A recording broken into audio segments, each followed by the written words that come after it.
Malheureusement, le cancer de la prostate est un cancer qui tue encore en France un peu plus de 8000 décès par an liés au cancer de la prostate. Donc, il est très important de se faire dépister encore aujourd'hui.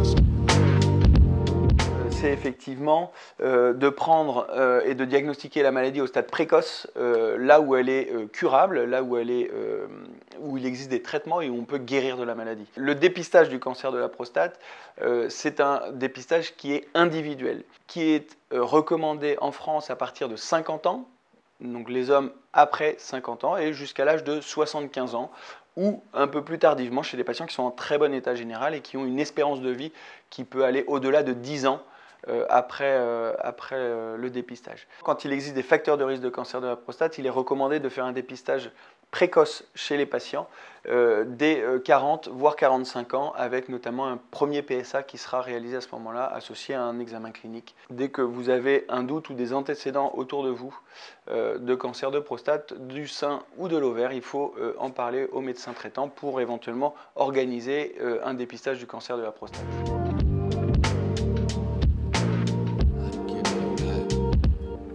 Avec un dosage du PSA, un toucher rectal qui peut être réalisé par le médecin traitant ou l'urologue si besoin, et qui lui aussi peut orienter vers des examens complémentaires s'il est anormal. La prise de sang pour doser le taux du PSA, elle ne nécessite pas d'être à jeun. Vous allez au laboratoire n'importe quand vous voulez, et il y a une prise de sang avec un résultat qui est assez rapide. Et en fonction du taux de PSA, on orientera ou pas vers des examens complémentaires et vers une consultation avec un urologue si besoin. Et en général, on réalise un dépistage de façon annuelle ou tous les 2 ans en fonction du taux initial du PSA ou de l'examen clinique avec le toucher rectal.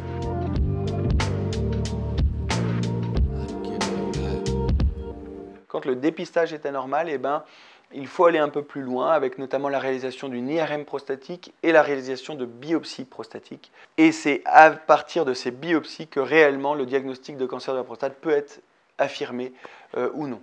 En cas de diagnostic du cancer de la prostate, il faudra à ce moment-là parfois compléter le bilan avec un bilan d'extension pour connaître l'étendue et l'agressivité de la maladie dans son ensemble.